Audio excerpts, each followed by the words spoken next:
This is now episode 7.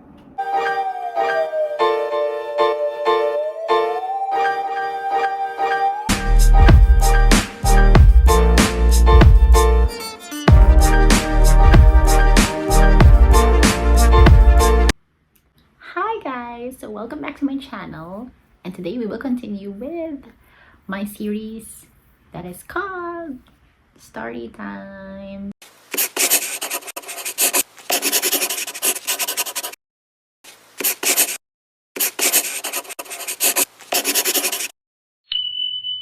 So today we're gonna talk about the last leg of my work journey with marketing. Ay, wow, laki ng buka. First, let's define freelance, or let's break the stigma in freelancing. When you say freelance kasi, people or traditional people would say, wala kang pera, wala kang kwenta, ang bobo mo, hindi mo kaya mag-office job, unstable ka, ganon. What? Dami namin pera, freelance. And we have the freedom of time. Yun talaga. When you say freelance, meaning you're not under a company, an obligation to something. So it's more likely parang kang nagpa-project lang. Ganun. Kaya minsan, napapagsabay-sabay ko lahat. Cause I don't commit. I don't have commitments to a certain company. That's freelancing. Okay, some people already ask how I discovered these rackets. Some of the rackets that I have before was BA or brand ambassador. I think this is common. So if you're babae, I think they also have, if you're especially if you're matangkad. I'm not even matangkad, but I'm not even tall, but I'm just 5'2". But if you're like taller than me, then better. Working to promote as a brand. That's it lang. So ako dati, I handled liquor, cigarette. Yun lang kasi yung common. Hindi ko na matandaan yung iba. But, yun parang few days. It could last months, but few days a week lang yun. Like, once a week, twice a week. And, ang laki ng sahod ko. Ako sa height ko. Kasi they would classify you according to your class eh. Like, ako, I'm class B because I'm only 5'2". When you are class A, you can get higher pay. Kasi mas maganda ka, mas matangkad ka, mas model type ka. But in my case, ako nga, 1K minimum na ako. So, yun. Per day siya binabayad. Or sometimes, per day yung bilang, but sometimes they pay weekly, or sometimes, yeah, at the end of the day, they just pay you. My first marketing stint was, I think, the one that when I worked in Korean trade as a project-based marketing specialist. I do market our products to LGUs. Ganun siya. My second one was a stable job in Backyard Kitchen and Brew. More than a year ako there. And my position was managerial already. And I basically learned a lot because they let me handle a lot eh. Parang I learned it by doing it. Tell me their demands, and I'll figure it out. So example, they will say, Cham, need namin ng poster for Valentine's. So ako, I would scout for suppliers. Yan talaga pag marketing ka suppliers. Ano mo maganda design ng board. So ikaw din magde-decide what kind of material, ganon. So cheapest probably, and mas maganda, ganon. So, you would also suggest with the aesthetic naman, with the branding. Actually, right now, I focus on social media and branding. Before, kasi marketing is a very, very broad topic. So, example, in Backyard Kitchen and Brew, I technically handle everything. Social media, lahat. Parang all around ako nun. I don't have a team under me. So, I'm just a one-man woman there, and parang yun na yung lahat. Pero general, hindi kami nag-delve into a deeper and more detailed departments. Marketing, which I also did, was being a community manager. When you say community manager, you're basically handling a community. In my case, I handled a celebrity. I handled Heart Evangelista. My task was just to handle her social media accounts, reply to comments, respond to bashers, handle the community, diba? So, in my case, I handle her fans. So, since this time, kasi when I was in Backer, I'm handling a brand. Hindi ako a secretary ni Paolo Paraiso, hindi ako a secretary ni Sam YG. I'm handling their business. But this time, for Heart, I'm handling herself directly. So her brand, like, who is she? Who is Heart? Ganon. It's my first time actually handling a person as a brand. What I did was, example, in her shoots, I have to be there. I have to make sure na in line yung mga shoots niya with her branding. Kasi we have we proposed or we made guidelines for her. Like, example, nakikita ko yung shoots niya na medyo parang mababa na yung shoulder. Ay, parang hindi niya branding yan. Hindi siya yan. Hindi yan si Heart. Hindi siya malaswa. To make sure na her posts are not bashable. That I think yun yung pinaka-main goal ko or pinaka-main job description ko. She provides her photos. I'm the one making caption. I'm the one scheduling. When she provides her photos, I have to like zoom in all the details to make sure na walang fly away, walang everything as perfect as possible. I'm not saying that she's fake, but what I'm saying is hindi ko nabibigyan ng reason yung other people na hanapan siya ng mali. Or guidelines that we follow before, like example, bawal siyang mag-yellow heart emoji, bawal siyang mag-fist bump because she's married to a politician. Baka maging issue yun. So, may mga ganun kaming guidelines before.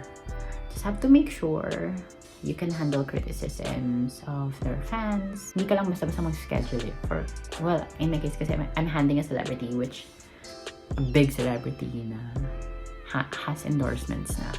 So, I have a copy of her endorsements and her partnerships. Example, Nescafe will require 4 posts a month. So, I would spread that out, let's say once a week. Ganon.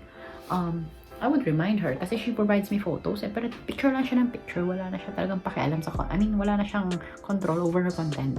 You will be the one to determine what content, what she's gonna post. So I will be the one to remind her na Heart, do you have coffee photos ba? Or kaya she has photos of her kamay and her tasa. So regardless kung anong kape iniinom niya, caption it as Nescafe. Ganon. You have to remind her na parang Heart, I need a photo na pala for this week. Ganon. Sige, I'll take a photo tomorrow morning. Ganon siya. We just have to remind her of her endorsements lang. Social media. Okay. How did we all start it? I've already discussed some of these points during our podcast with Lev. Follow the Gaming Chef on Facebook. He had me as a guest and we discussed about social media influencers. Actually, I don't consider myself influencer. I hate the word. Because we all started, me, Clau, the rest, we all started as bloggers. So, yung bigla na lang nag-grow yung word na influencer out of nowhere. Parang and then, kaya parang nahihiya kami when we call ourselves influencers kasi what did we influence ba? But ang hirap kasi i-define ng influencer and parang sobrang hirap niyang i-define. People would normally like suddenly become an influencer. Pero when you think about it, parang how did you become? I'm not saying na wala kayong right lahat maging influencer ha, kami lang. Pero how do you even define it ba? Kasi kaya kami, you call us influencers because we already exist. Like, we already started blogging a few years ago and then we eventually move our platforms to social media and now we're becoming social media influencers. How do you call the people that just started social media channels? So, how did they become influencers? I get the people who are celebrities already, who are athletes, who are doing something in their life, yes. But I just don't see how you define it to, like, people. No insult, no offense, but for now, it's just so hard to define. What are the guidelines? How do you become one ba? Okay, that's it. That's my rant. Kasi parang, it just annoys me when people say, I wanted to become an influencer. Why? Kasi I wanted to earn. I wanted to become famous. So parang, it cringes me eh. Parang, well, kasi parang insult lang. Kasi parang kami, we all started blogging. Kasi we love writing, we love to document, gano'n. Pero, gano'n na lang pala siya kadali ngayon. Parang gusto mo lang parang sumikat. Pero how would you do it? Kasi hindi ka naman athlete, hindi ka naman ano. So, how would you start? Kaya nga, it will always go back to the question, how would you define yourself as an influencer? Okay, tama na. Galit na ako. Who would have thought Facebook, Instagram, they didn't have this sole purpose to be a platform for this one, for income potential platforms, income earning platforms, or advertising platforms. Come to think of it, Facebook just started to, like Friendster, just connecting people.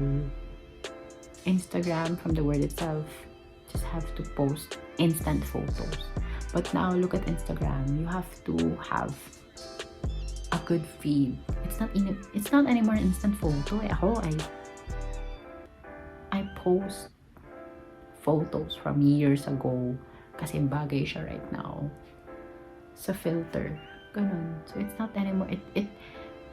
I would say that these social media platforms main goals or initial goals were already depleted. It's not anymore followed. Eventually evolved. Hindi na natin masisi like us, marketers like me, influencers like me, or like the rest of the people are utilizing social media kasi it's very saturated na. Isipin mo dati, Facebook, hindi naman lahat ng tao nagka-Facebook. Ngayon, sinong walang Facebook? It's very saturated that it's already used as an advertising platform. Kasi pag nag-advertise ka sa Facebook, yung reach mo halos kung pwede buong mundo na. Kaya most brands, if wala kang social media, lugi ka talaga. That's why meron akong work na ganyan ngayon because of social media. I became a social media manager. So what is a social media manager and what does it do?